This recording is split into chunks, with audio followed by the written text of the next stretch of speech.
Good evening, everyone, and welcome to our regular Committee of the Whole meeting for Tuesday, March 18th. My name is Deputy Mayor Philip Penrod, and I'm pleased to call the meeting to order, and we begin with our land acknowledgement. We are pleased to be here today on the traditional territory of Treaty 6 and the Métis homeland. We acknowledge all those who share a deep connection with this land.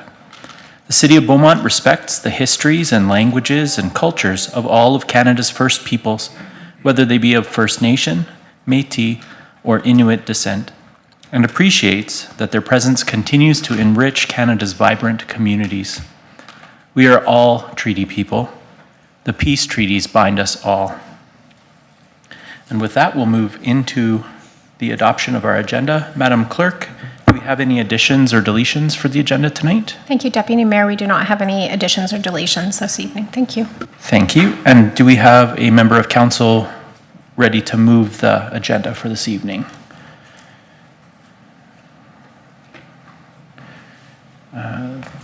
Perfect. Thank you, Deputy Mayor. I move that the March 18th, 2025 meeting agenda be adopted as presented. Thank you, Councillor Ntelmas. Are you ready to vote? Please activate the vote.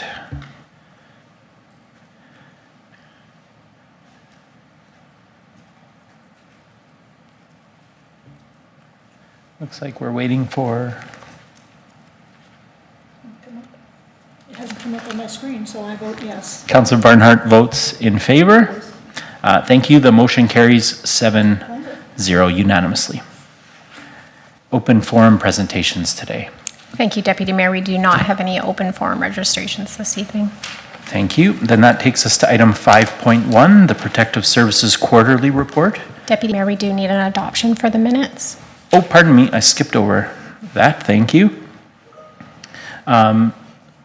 So we go to item 3.1, having reviewed the minutes for the Committee of the Whole meeting February 18th. Councillor Ntellenbos. Thank you, Deputy Mayor. I move that the February 18, 2025 Committee of the Whole meeting minutes be adopted as presented. Thank you. Could we activate the vote, please? The motion carries 7-0. And that will bring us to item 5. And I will call on Ms. O'Neill. Thank you, Chair. Good evening, committee members. Before Director Melvin takes you through the Protective Services report tonight, I wanted to introduce Council to a new look and feel for the quarterly reports that you'll be seeing throughout the year from the external services departments. So we're really trying to improve how we provide operational information to Council without pulling you into an obscene amount of detail. So we recognize that you need this operational data and trends to help you govern and make policy decisions. And I think that sometimes we bring these large recommendations forward and sometimes the broader operating context is missing. So anyways, we hope that with this new format, you'll be able to reference the stats and trends associated to the services the city provides. It's going to take us some time and some trial and error to get these quarterly reports into their ultimate state. But over the next year, we'll phase in reports likely in the following order: economic development, which has already begun, but we want to get it into the same look and feel; planning and development, infrastructure, and community services. We'll endeavor to tie our service level review work into this process too. It's going to take some time, but I know we'll do it. We started with the protective services area for a few reasons. The obvious reason is that we were already bringing reports to Council quarterly and already have the data tracked. Secondly, Council has been on a journey with us about the city's needs in protective services. We started with a level of service review, then we brought forward a possible long-term infrastructure plan for Council's consideration, and now we're tracking and monitoring our service level through this report. That's sort of how I'm envisioning future departmental updates to be brought forward to Council. And I'll turn it over to Director Melvin to take you through his report. Thank you. Thank you. Take it away, Director Melvin, on... Nope. There we go. Good evening, Chair and members of Council. Chief Melvin here to present Protective Services Quarterly Report. Note that the quarterly report is Q4 for Protective Services and Q3 for RCMP, just based on the work on the fiscal year. So just in case there's some questions on that. As you'll see in the report, we'll mention a little bit about fire services, municipal enforcement, and the RCMP trends that we're seeing. With the fire service, the trends and the information that we've been providing in years past are the same as they were in 2004. We're seeing increased calls for service and a variety of different other services that the fire service provides to the public. The increase that we're seeing is not the same increase as we're seeing as to population growth. Our increases are much higher than if you would figure what your population growth is year over year. So we can't really tie it to population. Activity is one, population is one, but there's a variety of other things that contribute to the activity that we're seeing. Knowing that structure fires has been a concern in 2024, where we did see a significant increase from the years past. Motor vehicle collisions, obviously with more traffic and more people coming and going in and out of the city, we've seen a significant rise in those areas. And all variety of different points, but major intersections, 625 and 50th, 510 and 50th, 243, 241, and even areas, Monteley and 50th, and certain other areas that really don't show any trends, is just based on activity. Medical emergencies, as you can see, it's still increasing on how many 5 medical calls that the fire service was responding to. So that does have a significant demand on the service itself, not only during working hours, but off hours after 6 and on the weekends. Our response time for daytime response is still relatively the same. When we have full-time staff in the hall, we can make those calls in around that 7.5 to 8 minutes, which is good. We could anticipate seeing that grow a little bit as the population and as the footprint of the city moves out. We can see that creeping up a bit, but that'll just depend on future growth and location of more full-time staff. The after-hours response, that's as you can see, it's fairly the same over the last 5 years. 12 minutes plus before we have folks on scene. So that's why you'll see the HERF numbers at 70%, because we can't get there fast enough. It takes 5 minutes for folks just to leave their home and get through traffic and get through the fire hall. So those are some of the indicators on the fire service. Fire prevention, we've done a significant increase in education over the last several years. We're starting to see that big increase again of community groups,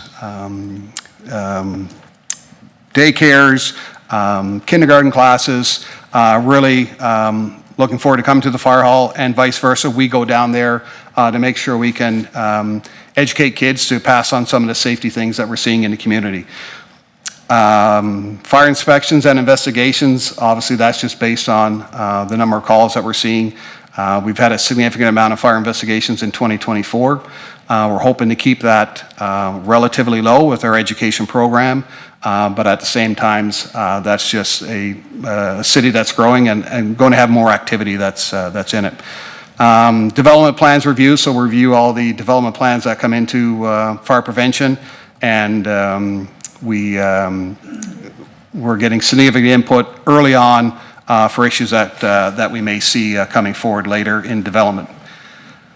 Municipal enforcement, no strange there where the numbers are at. We've had significant calls into municipal enforcement. The trend doesn't seem to be decreasing. It'll decrease in one area, then increase in another area. Activity, we're seeing a lot of municipal and provincial violations when it comes to traffic. That doesn't seem to be decreasing.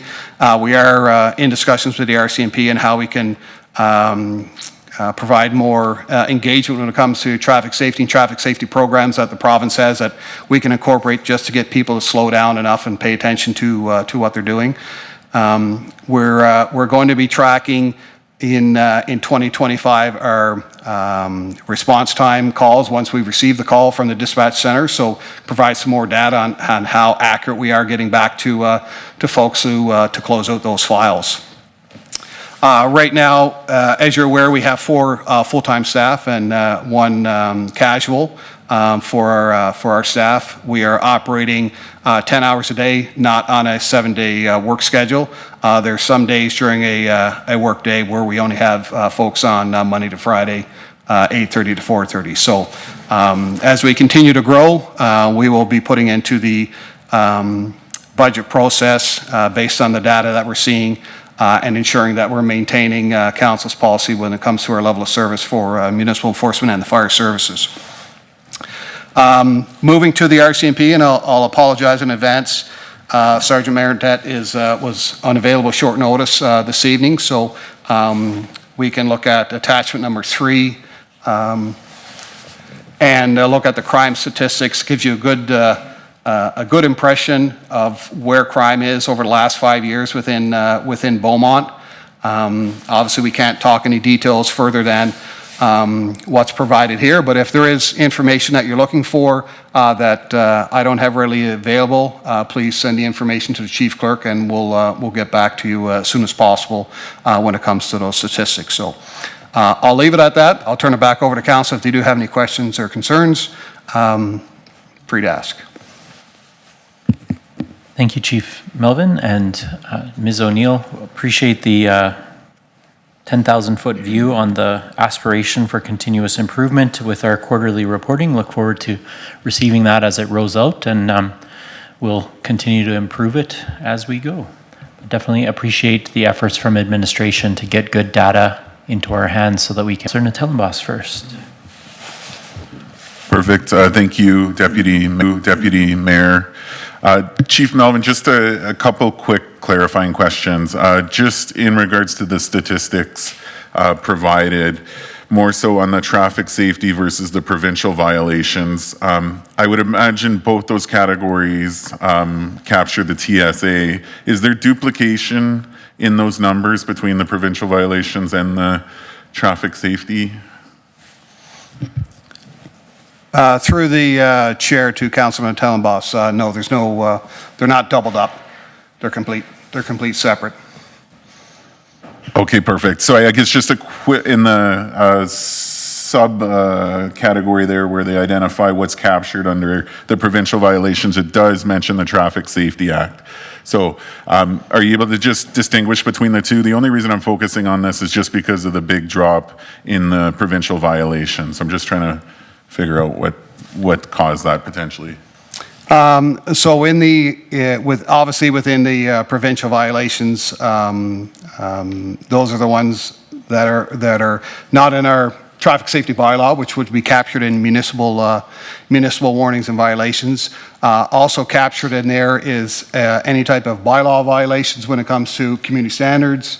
It could responsible pet ownership, a variety of things that we kind of track when it comes to traffic safety. There is some clarity that we can break down further in further reports if you're looking for more detail of exactly what's captured in each one. We can easily provide that post meeting and give details of what we're tracking in traffic safety. Unfortunately, I don't have that information available right now, but it's within a day we can easily send it to you. Perfect, thank you. And just one last question, again, focusing on that drop of about half in terms of the provincial violations. It's either a good thing that obviously we're complying with the requirements provincially, or potentially there's a lack of enforcement, or again, it's potentially falling on the RCMP side of things. Are you able to speak to that drop? Through the chair to Councilman Tellenboss, when it comes to provincial and municipal violations, the officers on the road, depending on what the scenario that they are involved with. If there's an opportunity there to issue a municipal violations versus a provincial violations, they will likely, possibly, they could use that as an option. With a municipal violation, there is a piece there that if you pay within 7 days, it's 50% of what the charge is. So a lot of times if the, I guess, interaction between the officer and the person who is in violation, they can easily go down that route. If it's a serious enough charge, they will go provincial violations. Knowing that provincial violations, when it eventually gets through the whole court process, the municipality sees 60% of the ticket, and that could be 2 years down the road or longer, where municipal violations, you could possibly have it, the file closed within 7 days. So there's an opportunity there. It's really officer discretion when it comes to the road. So that's why you'll see municipal violations higher than provincial, just saying, depending on what that interaction is between the officer and the roadside interaction with the driver. Perfect, thank you. All right, so for our speaking order, we have Councillor McCook next up, and then Councillor Barnhart, and then to Councillor Munkoff-Swain. Councillor McCook, over to you. Thank you very much. Obviously, protective services are a critical part of our community, ensuring our safety and well-being of our residents in all the different areas. And I think these statistics show that our community is changing, and our approach to public safety has to adapt as well. So I look forward to seeing more of that. Just a few questions. There's a 23% increase in persons crimes, especially a 34% increase in assaults. What strategies are we putting in place to address this rise? Through the chair to Councillor McCook, I'll give you the information that I know in speaking with Staff Sergeant Marintet. Obviously, they are concerned with a variety of things within the community. We've heard before domestics is a significant concern. We're seeing an increase in that theft problem. So right now, they are working with our community policing constable to come up with different avenues, and also district within the Ladue district, and also within K Division on what trends that everybody else is seeing, because we're not isolated, and collectively putting up different areas.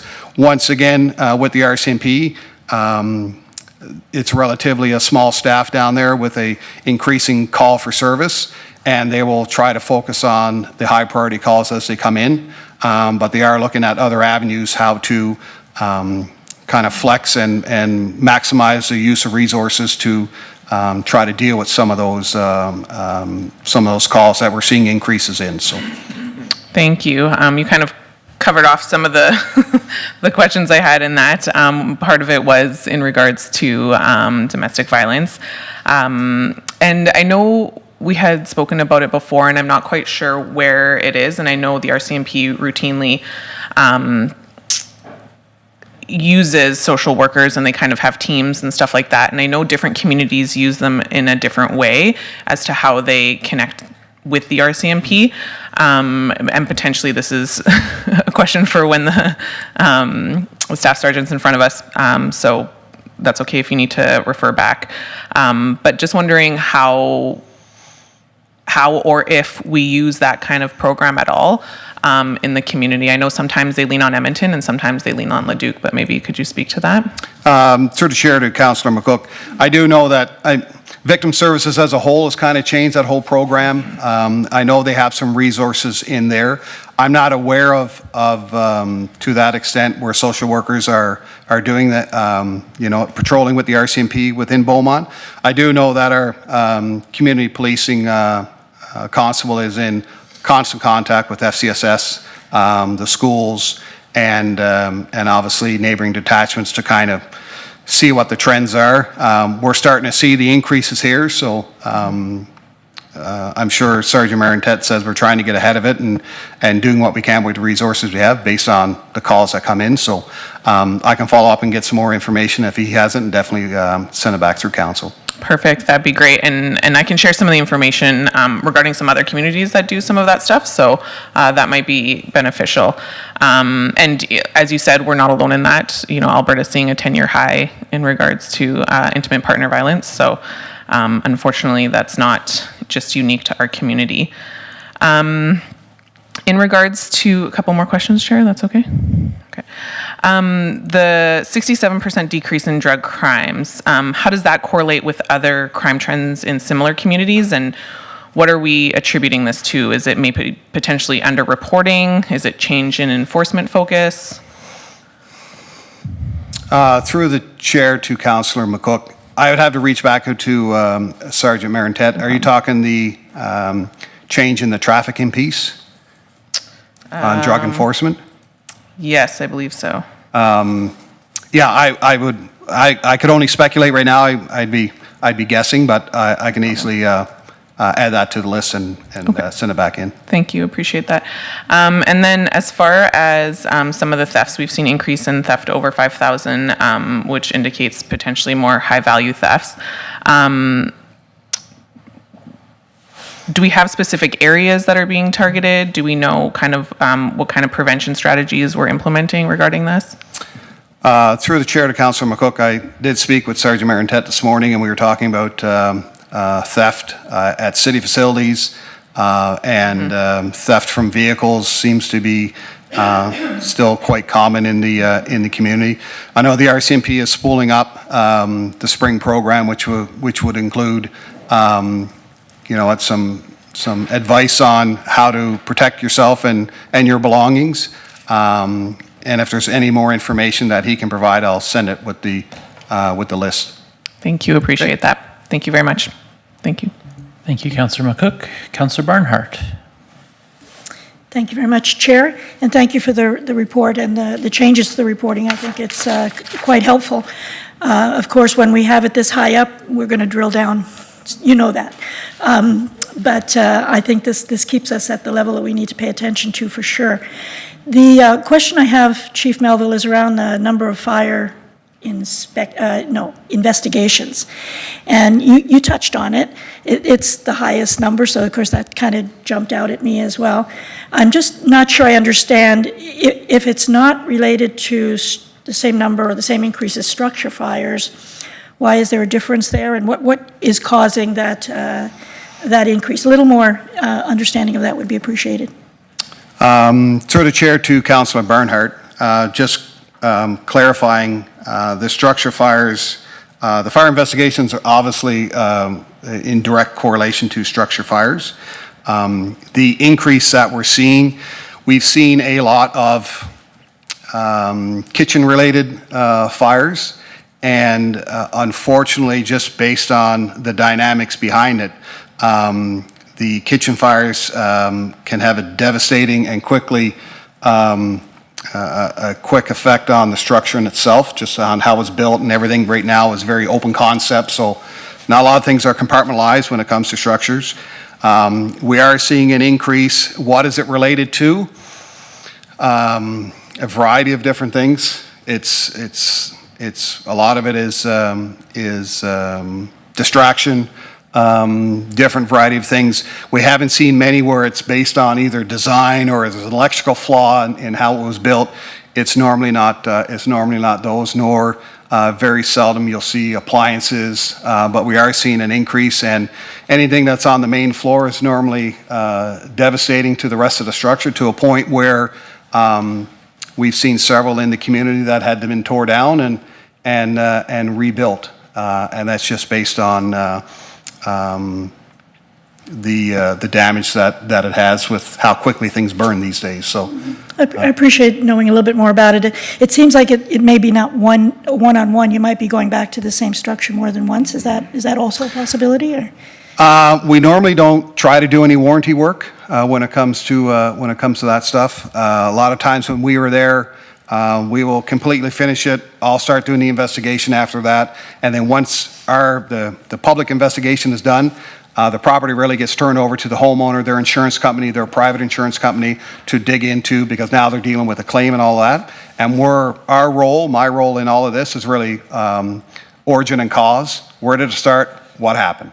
What were the details? Is there any trends? And try to track that, and then build your fire prevention program after that. So if there's an abundance of kitchen fires, and we need to get some messaging out there on, we're seeing an abundance of this, and this is the stuff we're seeing, to get more education out to families for sure.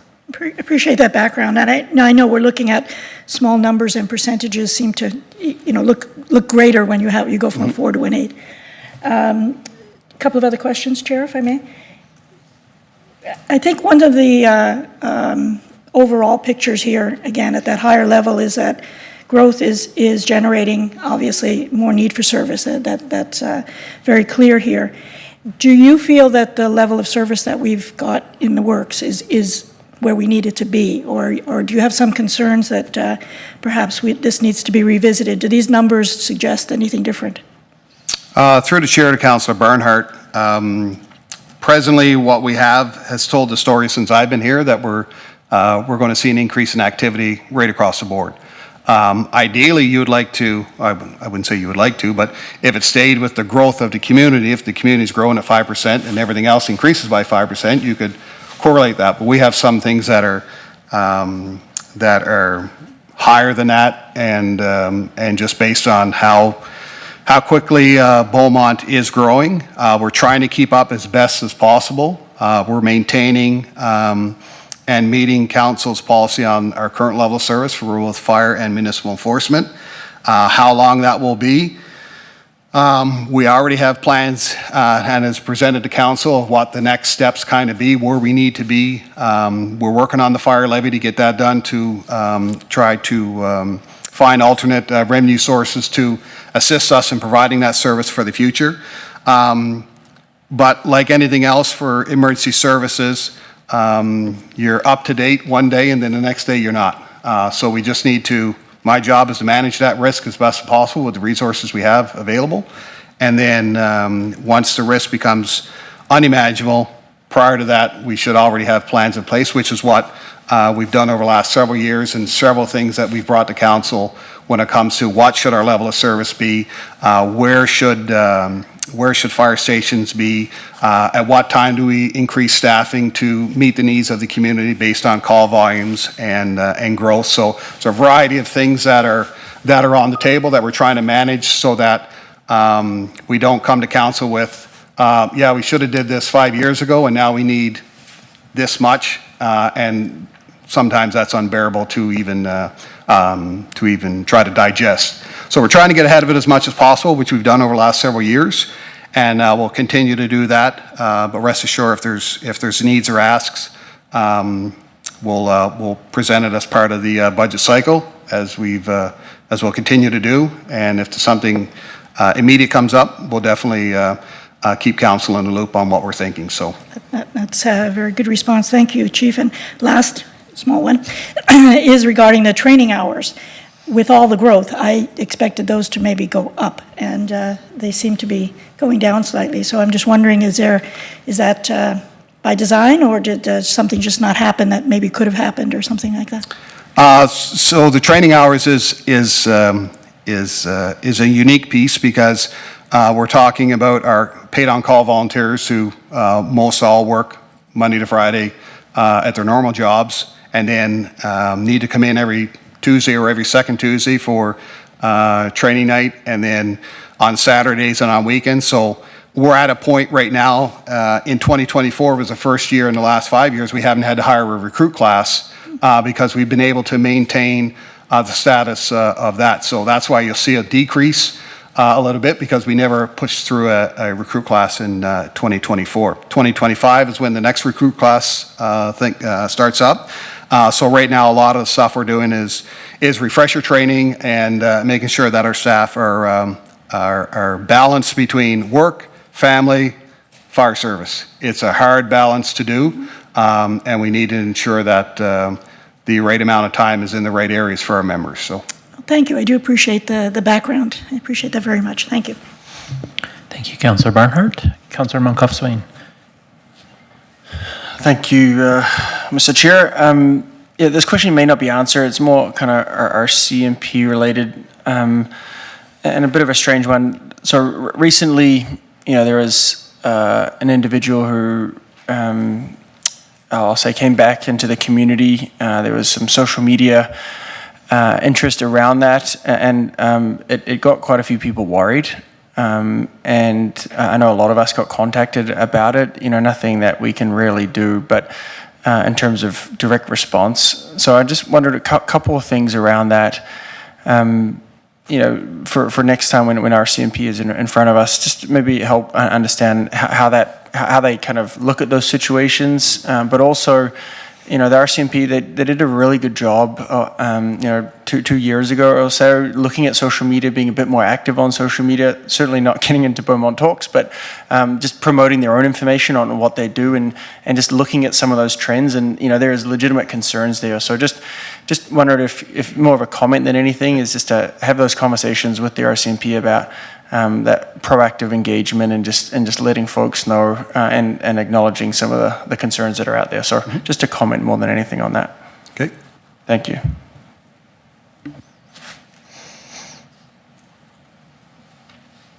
Thank you, Councillor Monkoff-Swain.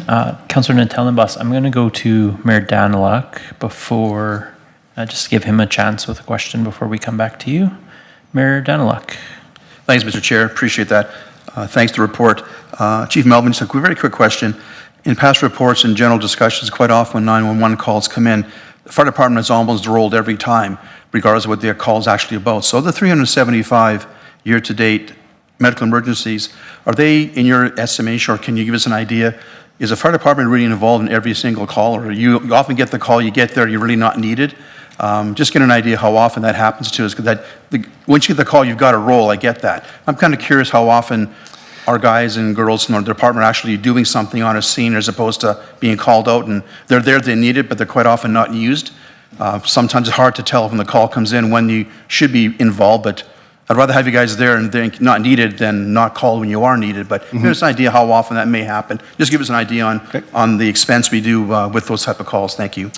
Through the chair to Mayor Daniluk, obviously that's a concern, and that does happen. That we go and the ambulance is already there. One of the problems that we do face in Beaumont is any type of multiple call or a call first thing in the morning and the ambulance takes the patient to a hospital. There's no other ambulances. They will try to stage one as, pull one in from another area. Could be from the city of Leduc if it's going to be extended. But a lot of times our members are called. We have limited ability on what our scope of practice is. But there is times, portions where we get there either before or prior to, that you could categorize it, well, were we really needed or not? But having experience in 911 call taking and dispatching, if a call comes in for service, as you would, they will go and respond to the call, and if they're not needed, they'll turn around and come back and ready for the next one. So unfortunately, that's just a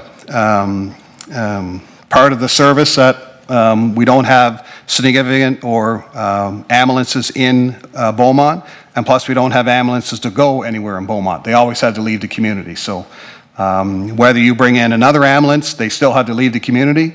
So until we can find a way where ambulance services can stay in the community that they're supporting, we will continue to face this challenge, and those numbers will continue to go up as more people come into the community. Thank you. A quick follow-up on a different matter. Thank you, Mr. Chair. Thank you for the explanation, Chief. One last very quick question. On the top of the page, the HRF response time quotient ratio, just for clarity for people listening maybe at home, that only applies to fires, structural fires, whether they be a dumpster or a house or a car or something. It only applies to fires, not to medical type emergencies. Just for the clarity, is that correct? Through the chair to Mayor Daniluk, correct. HRF is based on structure fires, and your response to get there under 10 minutes 90% of the time. Thank you. And the medical calls, there is a time for those, but it's not tracked the same way where HRF is a building code piece. And that's the only thing that we're tracking when it comes to that. It's a structural fire piece, not motor vehicle accidents, not anything else. It's specifically that. That's what they're tied to. Thank you, Mayor Daniluk. While we're on the topic of HERF, I'll just take the opportunity, Chief Melvin, to ask, Q3 and Q4 look like we moved in a good direction compared to Q1 and Q2 for 2024. Just wondering if you could give us some color on that, opportunity maybe to brag up your department and some positive adaptations you've made. Chair, yes, obviously we've seen some increases in Q3 and Q4. A lot of the HERF percentages are really based on when the call comes in. We've seen majority of our calls when it comes to the 10-minute response time happening during the daytime hours. We've had a few that are outside of the normal working hours, but either right at 4:30 or noon, and a lot of those are the kitchen fires that we've had. So typically, at lunchtime or kids coming home from school, 4 o'clock, or early in the morning prior to that. So I don't think that points to any indicator. It's just a snapshot in time when these calls are coming in. Yeah, fair point. Thanks, Chief Melvin. And I do notice that in a community of our size, although we're growing, and I take your point, that calls for service are up across the board, and we're anticipating that and managing it. But in a lot of cases, we're dealing with such a few events that I sometimes wonder if percentage change is always the most helpful way to review it. From 1 to 2 calls is a 100% change, right? And so just encourage people in the public, if you're digging into some of these numbers, to reach out and ask for some more commentary on them. Sometimes there's more of a story, and that's what you hear your councillors and mayor kind of digging into the questions, is trying to provide more of that. This is one of the top areas of interest across the community in every neighborhood. So really, thank you. Yeah, you really need to look at the full picture. You could get lost in 75% may seem, oh my God, or 7% may see, not a big issue. You need to look at the full context of that. So hopefully the way we have it broken down here with the number of calls and just some variances that we can capture. If we need to provide more information, obviously if any of the member of the public or council has questions on any type of statistics, they can easily reach out to us at Fire Hall, and we can provide all the info they're looking for. Perfect. Thank you. Councillor Natellenbos. Perfect. Thank you, Deputy Mayor. Just one follow-up question on the RCMP side of things. Obviously, as Councillor McCook had mentioned, between the protective services as well as the policing within Beaumont, it's critical to the success and the safety of our neighborhoods. I'm just curious if this report would be able to be modified down the road, and if you could speak to this number as well. But on the obviously municipal report for protective services, we capture the staff power. I'm wondering if that's possible to capture this on the RCMP report. And I guess leading up to my question is, I know we've invested heavily and council has supported investing in additional officers, but I'm also aware that the total number of officers that should be boots on the ground or in a police car are not necessarily working right now because of several reasons. So just curious if you could provide a little insight as to how many active, again, boots on the ground in a car, police officers we have in Beaumont versus how many are assigned to Beaumont. Sure. Through the chair to Councilor Natellenbos. On the books right now, there's 17 FTEs for the RCMP, provided along with 5 FTEs for administration that are City of Beaumont employees. Right now, I think we're just a little over 14. Keeps fluctuating back and forth as folks either come off category or go back on. So 14 is the most we've had active since I've been here.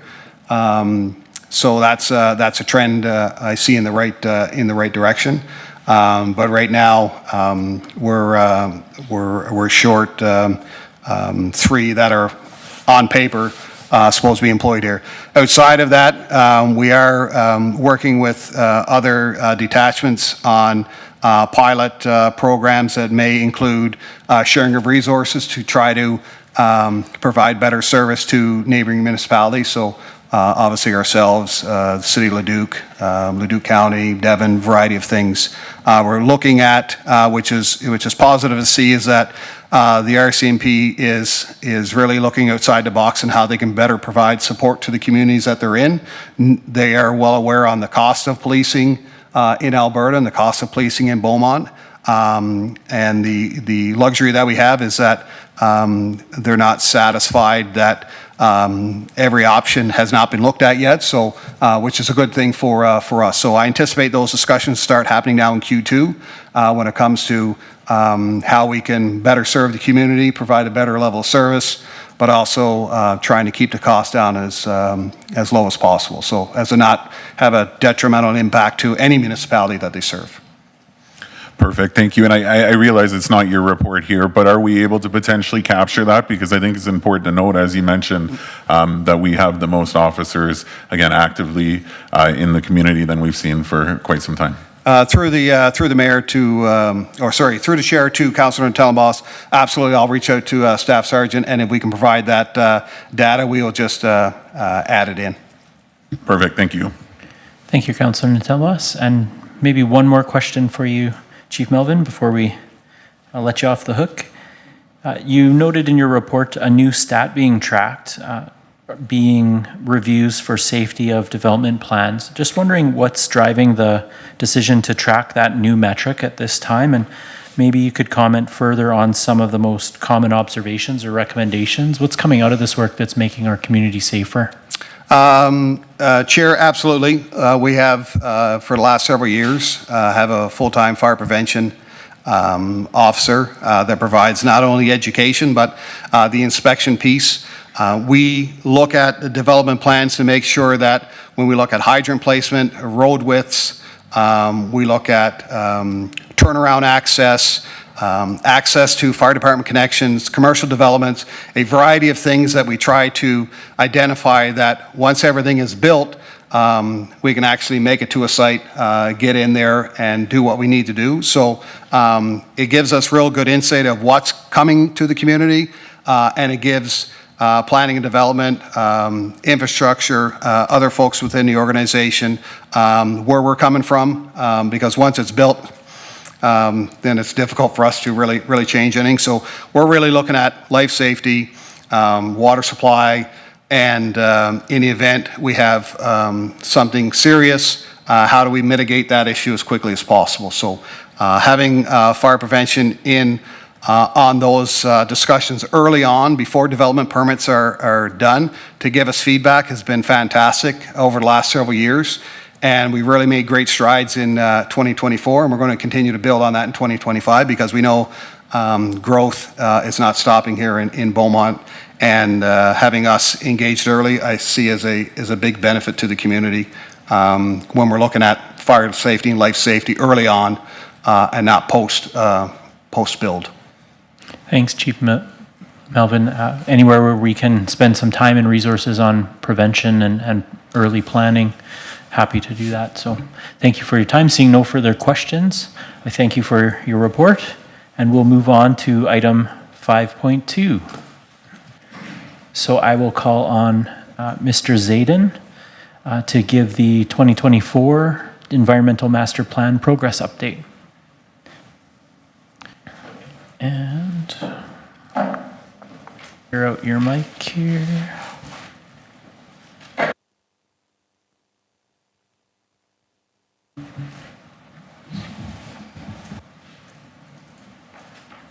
There we go.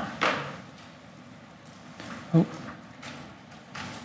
Take it away. Thank you. Great. Thank you very much, Mr. Deputy Mayor. My name is Ryan Anders. It's nice to finally be here in front of you.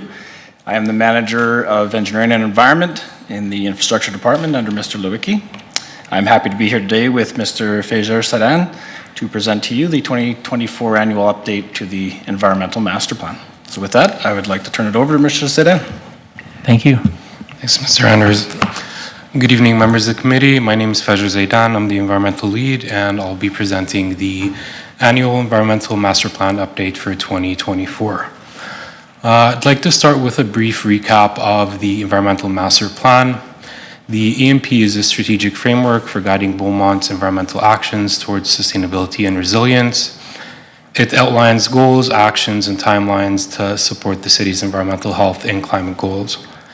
The EMP is a 30-year strategic plan that's meant to be implemented in 5-year intervals. And as part of the commitments of this plan, administration provides an annual report to update council on progress of implementation. Next slide, please. The EMP has 4 main pillars. It's meant to be adaptable and evolutionary. It builds on current priorities and adapts to changing conditions, with focusing on 6 main areas, being air, community design, ecology, energy, waste, and water. The implementation framework sits on 3 foundations of staffing and resources, coordination, collaboration, and measurement and monitoring. The plan has a continual improvement process in which we act, report, assess, and adjust, and ensure ongoing progress and refinement that way. And then finally, it has a structured approach for progress in which it pinpoints specific key action items. These are detailed in attachment 1 for your review. Just wanted to highlight an important piece here is that we are nearing the end of the first implementation period of the EMP in 2026, and this is going to provide more context for this update. Starting with waste, a big focus area for us in 2024 was the extended producer responsibility. This provincial regulation shifts the responsibility for managing the end of life of certain products like single-use products, packaging, printed paper, some hazardous waste and batteries from municipalities back to the producers. So we are currently fully registered to participate in the single-use products, packaging, and printed paper program, and we are on track to be transitioning to that model in April of this year, 2025. We've also initiated transition for hazardous waste and battery programs as well. This is coming at a good time for the city. With the end of the first period of the EMP ending in 2026, this extended producer responsibility regulation is quite a big undertaking to be implemented across the province, and it has a number of uncertainties with it. This will allow us a good year and so to monitor the program, pivot, and adjust our goals for waste in 2026. In 2024, we also continue to deliver communication campaigns across social media, our website, and other outlets to promote proper waste sorting and reduce waste, also to inform residents of our various drop-off and recycling events. We completed a school education program on waste sorting, waste reduction, and environmental sustainability. In 2024, we were able to reach all 20 grade 4 classes in Beaumont, which was a 45% increase from the previous 2023 year. These presentations were well received by the students, the teachers, even heard from a few parents who were quite pleased. We also hosted a recycling roundup event at our operations facility to make it more convenient for residents to dispose of larger items, hazardous waste, and other non-curbside materials. In terms of energy, we submitted the full funding application to the Federation of Canadian Municipalities for the Clean Energy Improvement Program. That was approved in December of 2024, and we are now working with Alberta municipalities on finalizing the program design and terms, and anticipating the launch of this program in Q1 of 2026. An energy efficient lighting retrofit project was completed here in City Hall. We also secured funding from the Municipal Climate Change Action Center to be able to participate in the Municipal Energy Manager program. This program will allow us to structure our energy management practices, benchmark our consumption, audit our highest consuming buildings, and come up with an energy efficiency and management plan, which with our facilities team will create some synergy and in our facility maintenance planning and retrofit and upgrading. This is also coming at a good time for the city. By the time this program is completed, we'll have a full-on structured roadmap for energy management, which can be implemented in the second interval of the EMP. In terms of ecology, we submitted another funding application to FCM for their Growing Canada's Community Canopies program. We developed a planning program in that application, and if approved, we'd be able to plant 285 trees across 4 parks. This brings us in alignment with the goals of the Urban Forestry Management Strategy, which was created as part of the EMP in 2023. We also submitted another funding application to Tree Canada. Also, if approved, this will help us create a community garden and an educational project in partnership with Dansero Meadows School. This project will also support the goals of the Urban Agricultural Plan, again, another strategic plan that was created as part of the EMP. Our ongoing efforts include continuing the collection of data for the environmental monitoring and measurement framework. This includes information on city trees, water quality, air quality, waste generation and diversion, and the such. We're continuing our engagement in collaboration with various regional groups, mostly focusing on topics of waste, energy, and climate. Finally, I'd like to shed some light on the challenges we face due to lack of resources. Part of the recommendations of the EMP was hiring a full-time support position for the environmental lead, which has not yet been approved.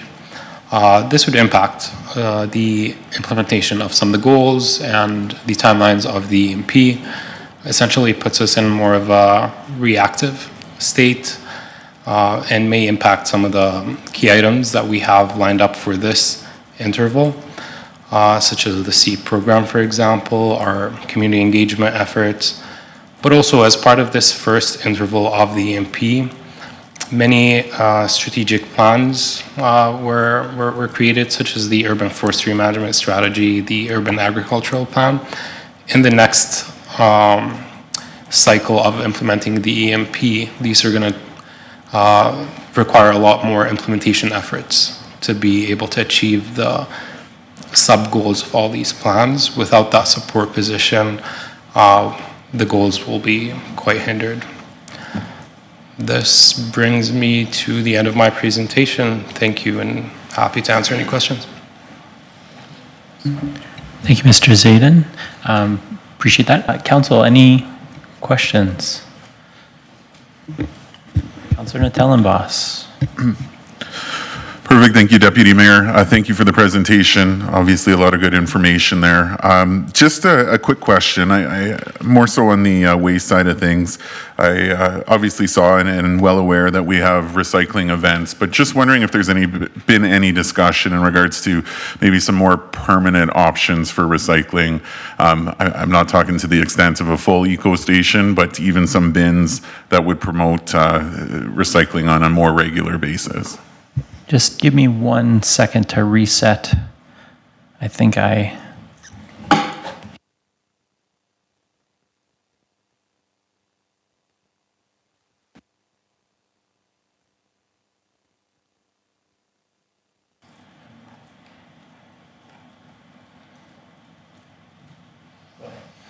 Thank you. Through the chair to Councillor Natellenbos, having a more permanent solution, such as the eco stations, would require attendance, a lot more resourcing and staffing.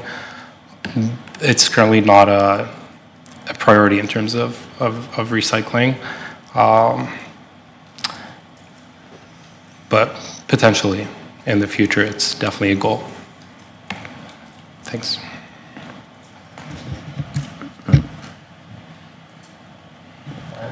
No, but I just feel like you're itching to answer as well, so.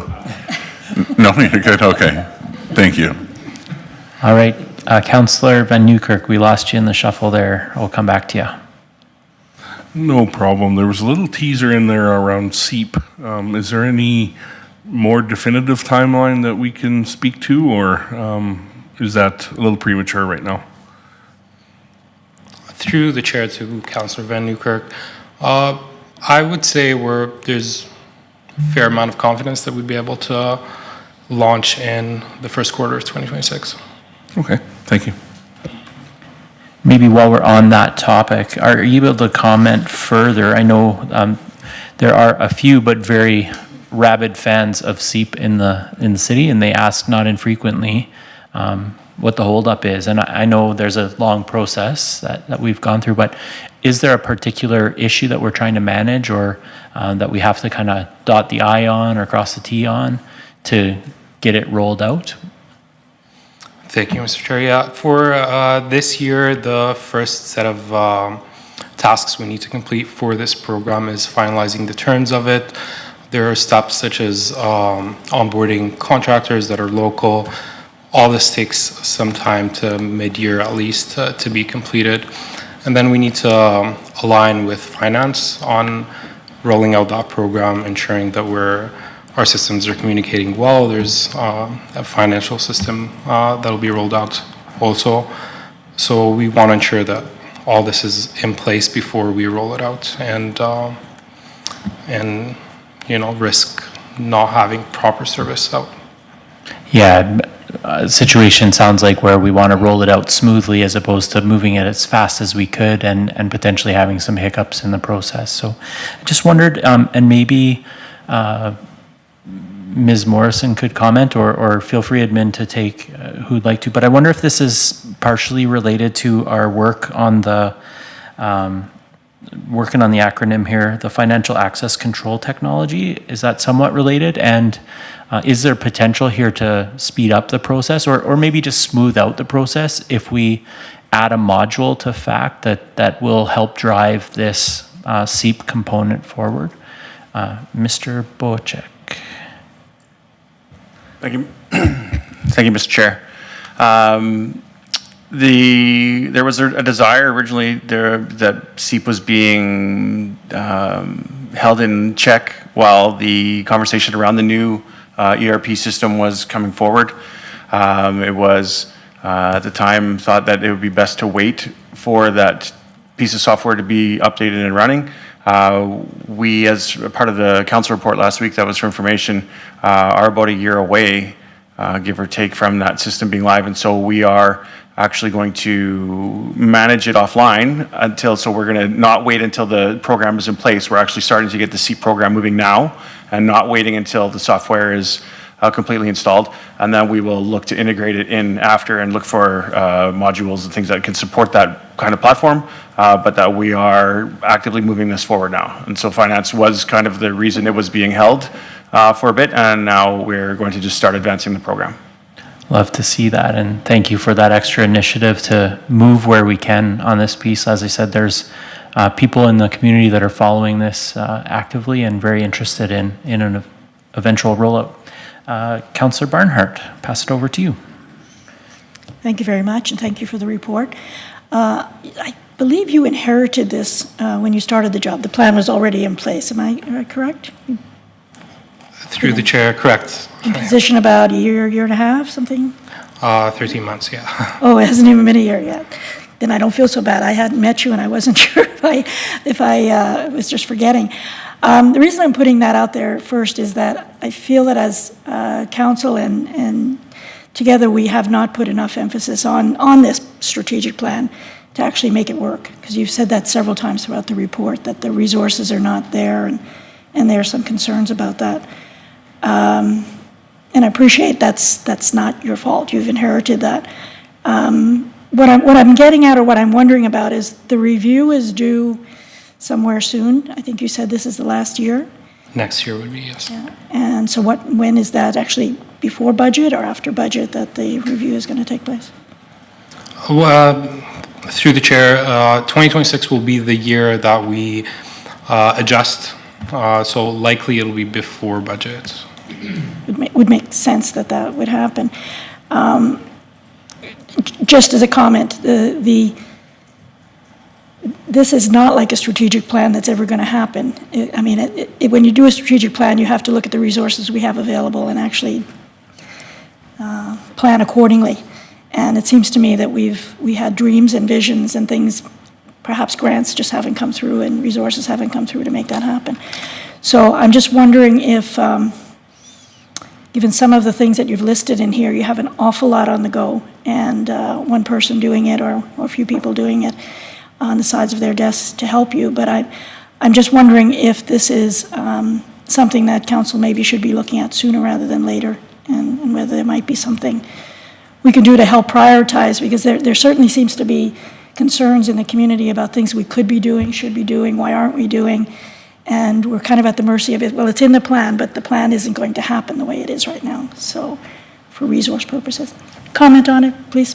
If I might, Mr. Chair, through you to Councillor Barnhart, that it's a great observation, and when we do prepare this type of document, they are aspirational in many ways, and we strive to achieve these milestones and successes. And as we go through, as you've mentioned, we do come across hurdles and obstacles, which in this case might be somewhat related to resourcing. And we will work through next year in 2026 to adapt the program to strive towards, again, those aspirational goals.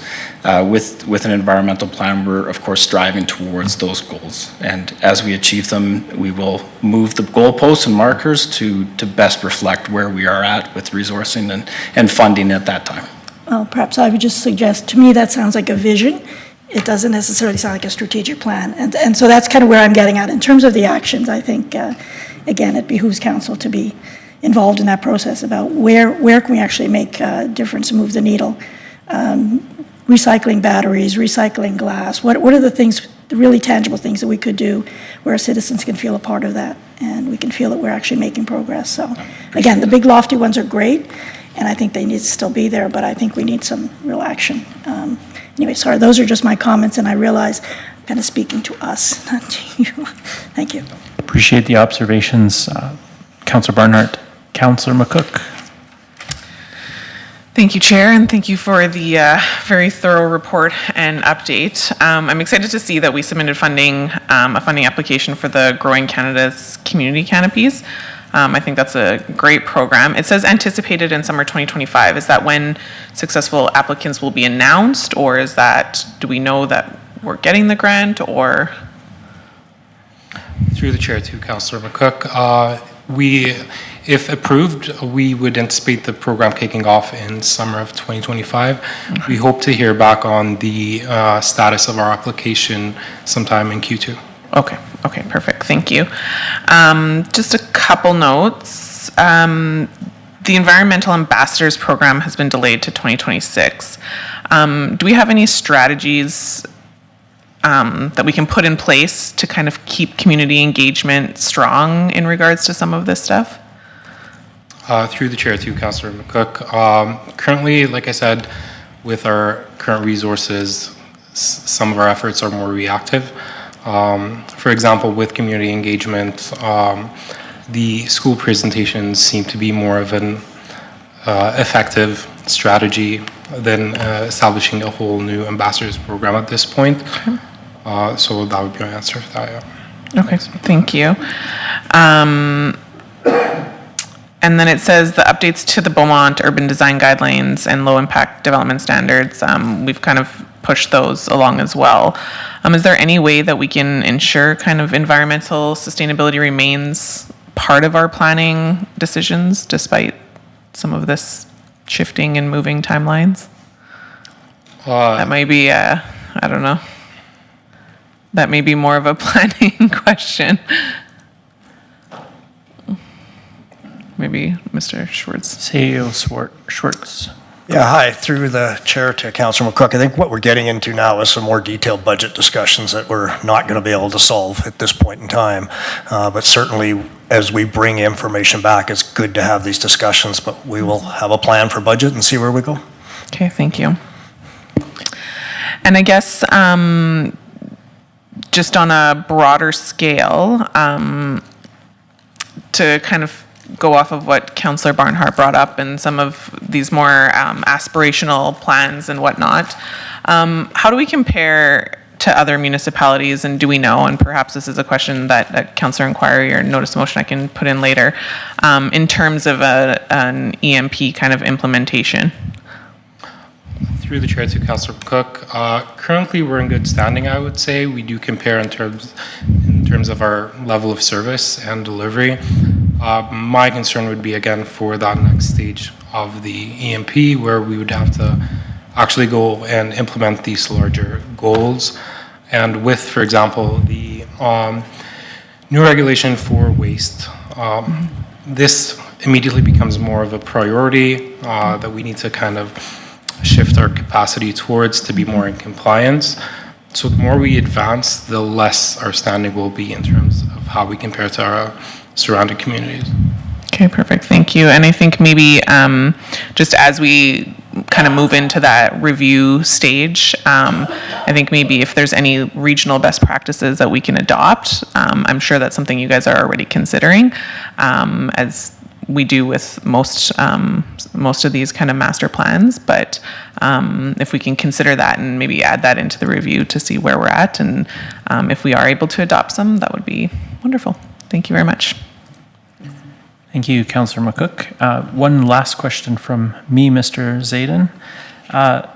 Just wondering, I think we've been, both council and administration, fairly creative over the last few years of finding ways to imagine positions and run programs so that they, if they're not revenue neutral, they begin to pay for themselves at least. And so I'm wondering, are we missing out on any grant or funding or partnership opportunities because of the delay in hiring this environmental lead support position? That really is kind of the position you have in view in your last piece, saying like that's the limiting factor as far as I can tell from your report. Do you care to comment on that?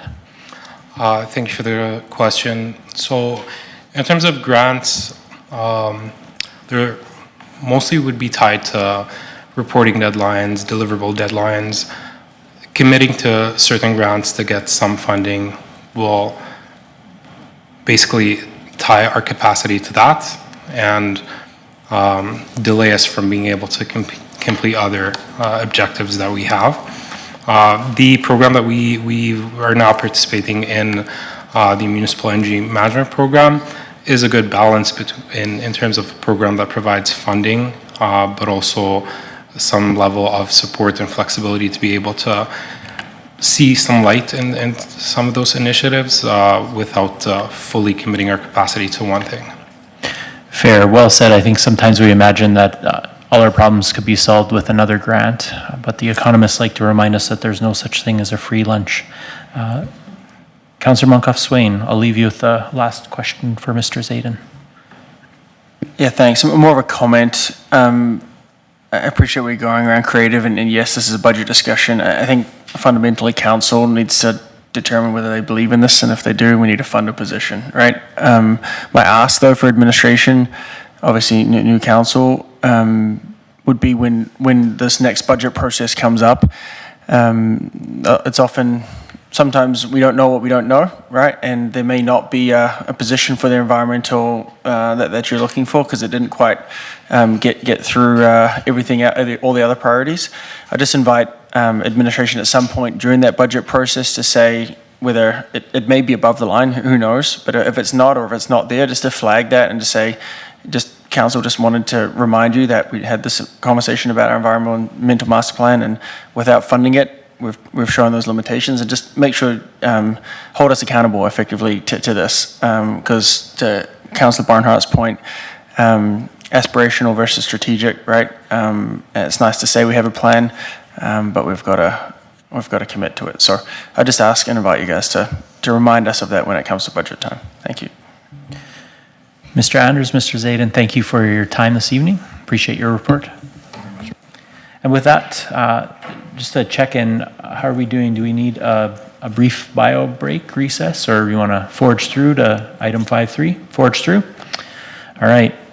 Item 5.3 is the Beaumont Taxation Policy Review and Mill Rate Scenarios to Mr. Bocek. Mr. Bocek. Feel free to correct me if I get your name wrong. That's a standing instruction for everyone. It's Bohachik, but yes. Bohachik. Thank you, Mr. Chair. I know that we've all been breathlessly awaiting this conversation because mill rates is one of the most exciting things that I deal with on a daily basis. So just reviewing the Beaumont Taxation Policy Review, and it's a brief presentation. The agenda is going to cover what our current objectives are, what the current guidelines are, and a theoretical model of change. This is not a recommendation or anything from that perspective, just to provide some context for future conversations. Next slide. So there's three objectives that drive the policy. They are the distributive fairness and equity, revenue neutrality, and appropriate utilization of growth revenue. On this slide, we do have the distributive fairness and equity, and that's based on the Latin principle, the ad valorem principle, which says that all taxes are paid on property value. And obviously, if it's Latin, it's been around forever. It is kind of aligned with the ability to pay principle. Pardon me.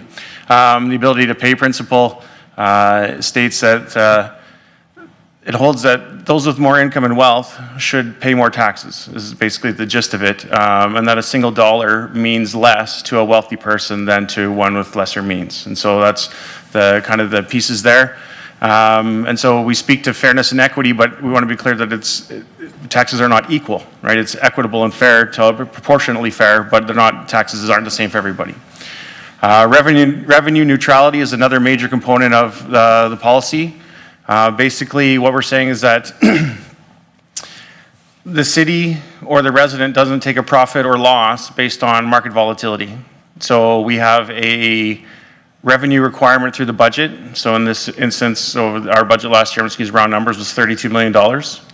That is the requirement that we need to do, and that drives what the rates are going to be. It's not we have static rates, and if the market goes up that we're suddenly flush with cash, or if the market drops we're out of cash.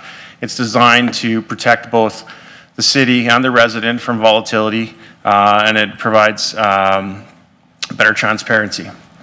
So next slide, please. The third objective is appropriate utilization of growth revenue. That's a very relevant topic for the City of Beaumont, as growth is very aggressive in our community over the last few years. The philosophy is that growth revenue should align with growth expenditures. That can be challenging. So philosophically, that's really easy to say. It's more challenging to actually align it in that regard. Growth timing can often be challenging when you have to do an outlay of cash versus when the cash is coming in. The ratio is not necessarily 1-to-1 all the time. There is a commonly believed ratio that it costs $1.40 of tax dollars to service for every tax dollar that you bring in. So that's actually net losing for just on the growth perspective. And so we do have, like as I mentioned, extreme growth pressures, which doesn't make it more challenging, but philosophically we do try to align with that principle. Next slide, please. There are 7 guidelines, but the last one is other, so I'm not going to talk about it here. But so the 6 guidelines that are in the policy, the first guideline is that tax levy revenue is the last lever, right? So when we're doing our budgeting, we look at everything else. We look at licenses, investments, granting opportunities, pay for service, so your permits and fees, wherever we can manage within our own reserves. And then the final lever that is activated is tax levy revenue. And so the way that works, as I mentioned, $32 million is the revenue required for this year's budget, and then that will be divided by the total asset base. Now, that's a very simple way to say that, because the asset base is comprised of many different elements and layers, and it allows for different classes to have different rates, but at a very philosophical level, that's basically it. It's you take your total required revenue divided by your assessment base, that's your tax rate. We do set that tax rate formally through the tax rate bylaw, which will be coming forward the back end of April, and we will speak to the different classes as we come through. One of the elements is that there's generally a normative approach through municipalities in the province that non-residential, so your commercial, your industrial, light industrial, all that stuff, is generally taxed heavier than or more on a more ratio basis than your residents. The MGA allows for that, but it doesn't allow for that ratio to exceed a 5-to-1 ratio. I'll talk about our ratio in a moment. Next slide, please. So then after you figure out what the assessment, and you multiply by the tax rate, so this is when you're calculating individual taxes piece, you figure out what that individual property assessment value is, multiplied by the tax rate, that tells you what the tax levy for that property is. Our current ratio, the general municipal ratio right now is a 1.4-to-1 ratio of non-residential to residential. It's reviewed annually and can be reviewed annually. But I do want to stress this next point. So for fairness, equity, and transparency, we should be reviewing and tweaking whatever changes we want to do between the tax bylaw being passed. So you've kind of cleared the table from the previous year, and then the next budget coming forward. If we were to change something now, hypothetically, if we were to change the ratio, the residents or businesses that would be impacted might have come and had different conversations with council at the time of budget approval if they had known that their proportionate share of taxes was going to be increased higher. They might have been more passionate or less passionate, whatever that case might have been. So in order for that fairness equity piece, we try not to do those adjustments between budget approval and tax bylaw passing. We do them at the other end of that window. We always look at new assessment growth, so we do estimate what the new assessment growth is projected to be coming in. We apply that, again, that theory, we apply it to growth initiatives and related pressures. And then the other guideline is there is a element of property tax relief that the MGA allows council allows council to cancel, not to council. Well, if you want to cancel, you can, but it allows you to cancel, reduce, refund, or defer taxes or tax agreements or penalties. And this policy review is going to be looked at in 2025 as well. So this is, oh, you skipped past my slide. There we go. Oh, that's very hard to read. There you go. This is my favorite part of the presentation. I just love tables and numbers, but I'll just boil it down to you to be the highlights. So what this modeling in the top scenario, scenario 1 is what our current ratio is. And so at a very high level, I'm not going to use the word sample or average or whatever, but if you take the total assessment required and divide it by the number of properties in each class, residential, non-residential, residential property would pay $3,400 in taxes, and a non-residential property would pay $12,000 in taxes, using big round numbers. Now, if you were just hypothetically, and this is not a recommendation or anything, if you were to increase the ratio, say, from 1.4 to 0 to 1.6 to 0, ignoring all the gobbledygook in the middle and just go to that blue box, you would see that a resident would save 48%, or $48, not 48%, $48 per year, which is a 1.4% change, and that corresponding impact on the non-residential would be a $1,500 impact, or almost 13% change. And then that scenario is run the other direction. If you were to decrease the ratio to 1.2, you would end up again still with that very same 1.4% fluctuation, negatively impacting the resident, but it would have a 13% positive impact on the non-residential stream. So that's to just give a very high level what the levers would apply and the magnitude of change on each of the areas if conversations went that way after the tax bylaw was approved and before the budget. Next slide, please. So this just summarizes all that numeric gobbledygook into, so an increase in ratio to 1.6, residential taxes go down, non-residential taxes go up, and it's a 1.4% decrease versus a 12.7 increase. And conversely, you flip it around the other way, residential taxes increase by 1.4 and you save non-residential 13%. And so that is the very briefest Coles Notes version of mill rate that I can provide. Are there any questions? Thank you, Mr. Bohachuk, for that fabulous report. It's good. I underlined the syllables. I'm with you. This is fascinating stuff. Do I have any friends? Questions? Mayor Daniluk. Thank you, Mr. Chair. Thanks for Sorry. Okay. Thanks, Mr. Chair. Thanks, Jay, for the presentation. Fascinating is one way to put it. It's also very, very interesting as well, too. So this is very interesting, very good work. So my question is, based on your experience, when we can have this discussion down the road, is it possible to find out other municipalities what they do? Most I'm aware of are the same 1.4 to 1 as most municipalities. Are there some that are dramatically different than that? Is there a norm out there that we're part of the norm, or we're an outlier at 1.4? Based on your experience, what knowledge you may have of other municipalities?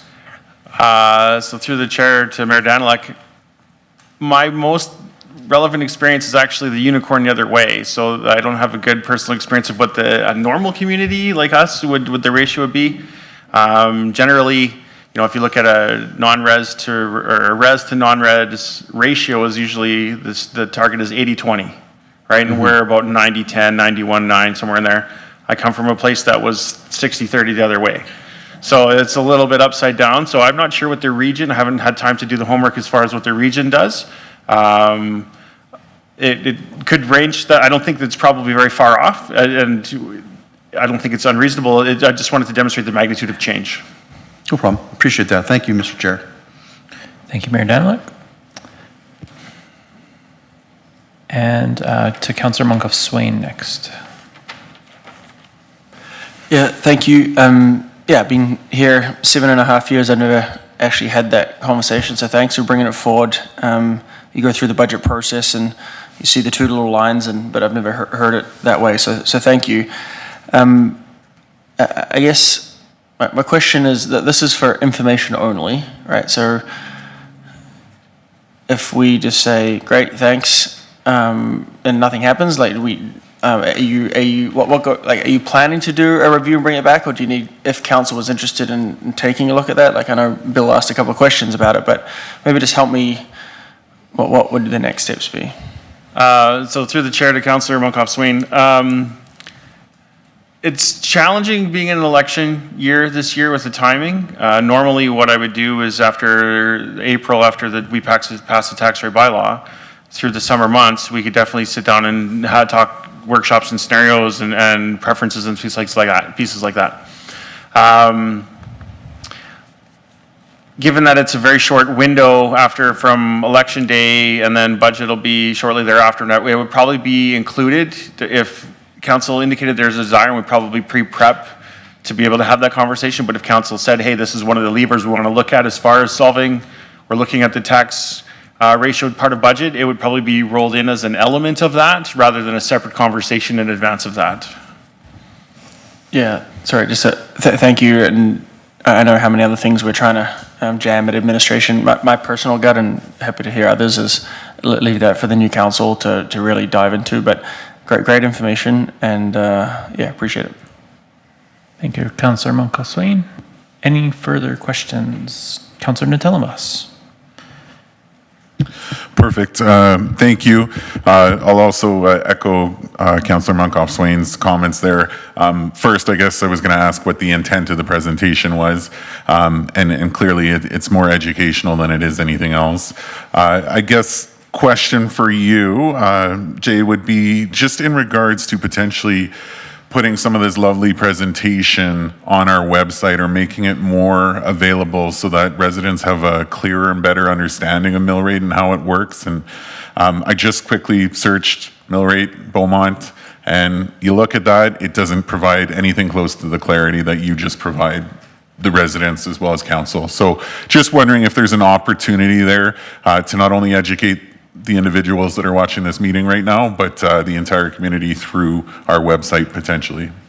Without tipping my hand too much, so we are planning on a communication strategy for a lot of things. So budget, mill rate, all sorts of things to be coming through the year, trying to tell that story better. Part of the piece of if we're going to address budget challenges in the fall, everybody should be kind of like educating the public, everybody through the year of like, hey, did you know this is how services work, or all sorts of things. So there's going to be a communication strategy coming. I'll be working with my partner, Mr. Berezowski, to move this along, and so that this could be definitely part of that piece. The whole, it's budget and the corporate position is not just one element, it's an interlinked web, and we kind of have to get it all out there at the same time. So we're working on that right now.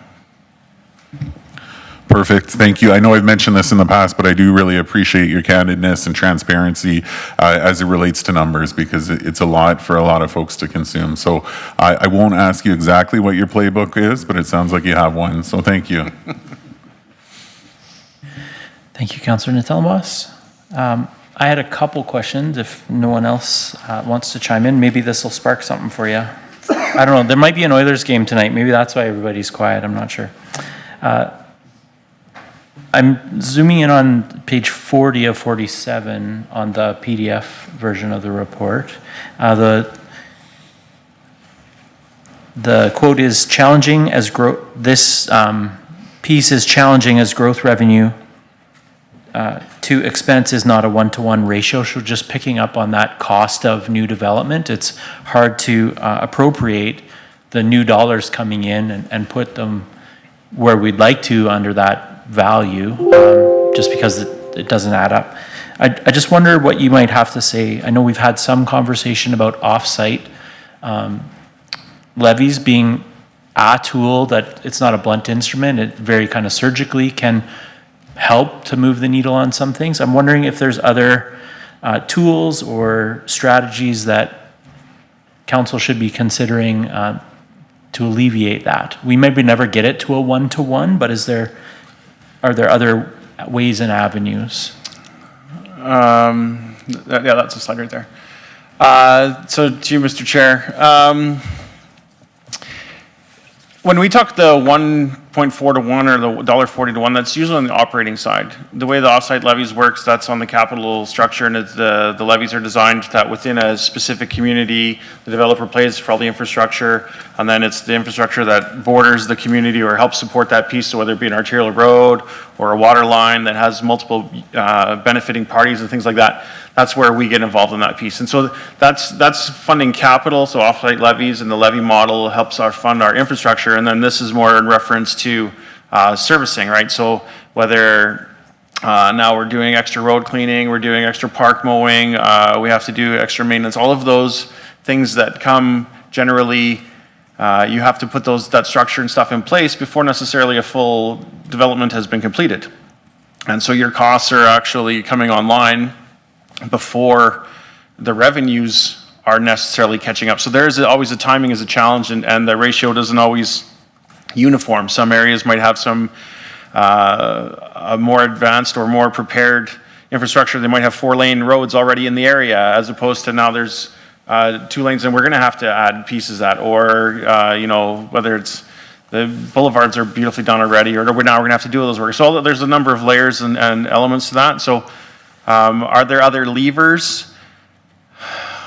I'd have to do some homework. Generally not. So the idea is, so the levers that I referenced on the other slide to really speak to all of the things that we can do between fees and charges, permitting, partnerships. Like, no one's come up with the unicorn of an unimagined revenue stream at this point to help pay for that. We all think about it, and it keeps me up at night, but I so far haven't been successful. So that's kind of the dichotomy of the situation. Thank you. I really appreciate the coaching there and the information of like the difference between our capital and operational budgets. It seems to me that we're talking about the same principle, that this idea that we want to strive for growth to pay for growth, and we're not quite there yet on the operational side of things, and we want to continue to try to think creatively, disruptively, to try to square that circle. So appreciate the additional information. I don't think this is a unicorn, but home-based businesses, what category, and again, just we're here, we're having the informational conversation. This is hypothetical stuff. I think more information is better than less, but nobody's aiming at a policy here or a direction, just trying to wrap our minds around the problem. Home-based businesses, do they fall under the residential or the non-residential category for tax levy?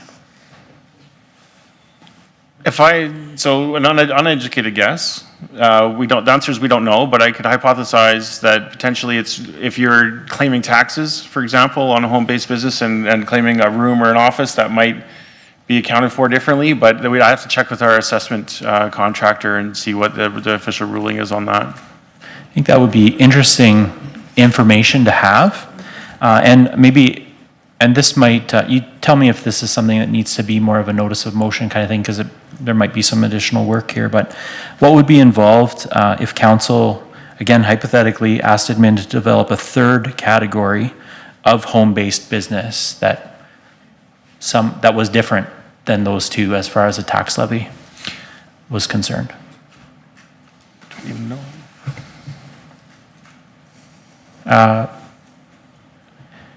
Ms. Morrison. Thank you, Mr. Chair.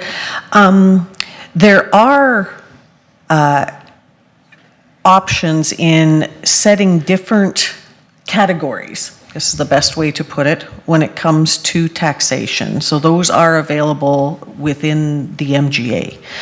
So if council did desire to get some more information on that, and especially home-based business has been quite an area of discussion from our economic development group and our planning and development group. So we could bring some information forward to you. And would that require an additional direction from council, a notice of motion? Yeah, probably. Or does this conversation give you what you need? Understanding it's going to draw on some resources. Madam Clerk. Oh. Thank you, Chair. No, I don't think we would require a notice of motion to bring that information forward. I do believe this information would be easy information we can have to bring forward. We certainly can. Yep. Councillor inquiry could be made, or if Ms. Morrison is fine with the information that you've already provided this evening to provide information back, that works as well. Okay. Yep. Thank you. Seeing no further questions, I think we will close that section of the agenda. Thanks. Oh, pardon me. Go ahead, Councillor Natellenbas. Thank you, Deputy Mayor. I guess, again, since it's an educational piece, I think it's a good opportunity to ask a few questions, Jay, and put you on the spot. And I expect just as much clarity as you've already provided. So, but in saying that, just a question around, obviously, there's a lot of discussion as we need more businesses here, obviously, to increase the revenue that comes into the city. So, in saying that, we know that obviously a ratio between residential versus commercial is a little or a lot behind a lot of other cities our size. So question to you first on what would be a target number that we would want to hit in terms of commercial to, I guess, it's a tough question that I don't even know if you'll be able to answer because I can't even ask it. But what would be our target number in terms of commercial we would want to see currently around that 5%? How much would we want to increase that to help reduce the burden, I guess, on the residential side, but not have to increase either or and keep it consistent? Like, what is a target number we're looking for? Through the chair to Councillor Natellenbas, I don't know that there's such a thing as a target number. The challenge that we will face in this community is that, so we had a bumper crop year of non-residential come on in the last 2 years, and it barely moved the needle. Our residential base is so massive compared to our commercial base that it would so a common standard or practice is to shoot for the 80-20 as a ratio. But that would be doubling or more your entire base as a target, and that means that no residential growth. So no residential growth and double your commercial base to get to that place, which I don't know, that would be a very focused campaign, and there would be a lot of things have to happen in order to make that, to get to that, that kind of reality. Thank you, Ms. Morrison. Okay. But I will come back to you. I just wanted to add to that the presentations that we've had from our economic development area, which did also state that, yeah, we had a fantastic year here, and on a percentage basis that just barely moved everything. The other item that was brought forward from our planning and development area is availability of serviced commercial land. We do not have a large stock of that at this time. So I think the discussions always around bringing on more commercial, very important to have.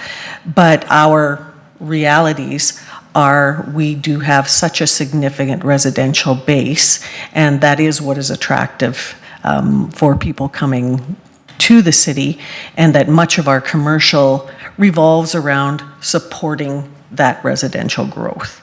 So there's, again, a lot of factors, and we brought a variety of reports forward to council. And so a ratio, I think, would be, really difficult for us to say this is the right ratio for Beaumont. Perfect. Thank you. Appreciate both those responses.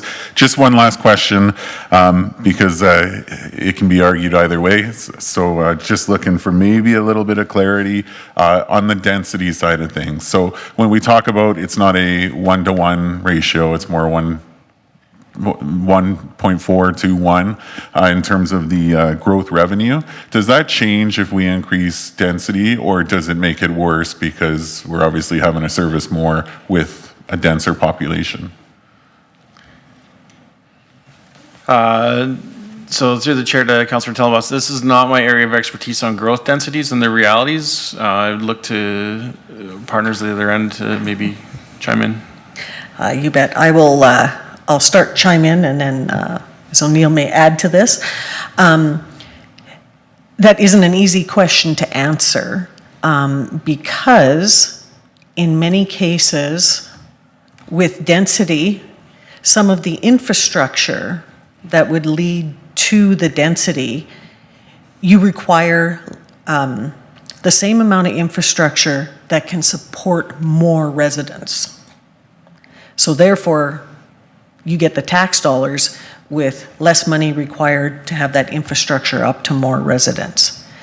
So that is one side of it. The other side, of course, is there's more residents. So there are more demands on other types of services. So it's not a straight answer. You would see some savings in certain areas, but then increase expenditure on other. I see a lot of nodding heads. Anyone else? I think that's a ringing endorsement. Any follow-up, Councillor Tellenbos? No, I guess not. I mean, it's a muddy question with a muddy answer, I guess. So, thank you. Fair enough.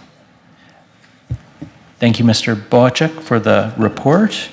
Phenomenal, and thank you, councillors and admin, for the robust conversation.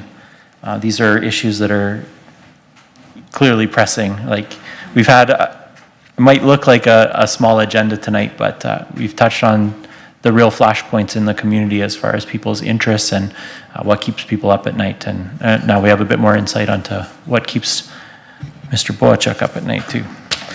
So with that, we will move to councillor inquiries. Madam Clerk, do we have any inquiries this evening? We do.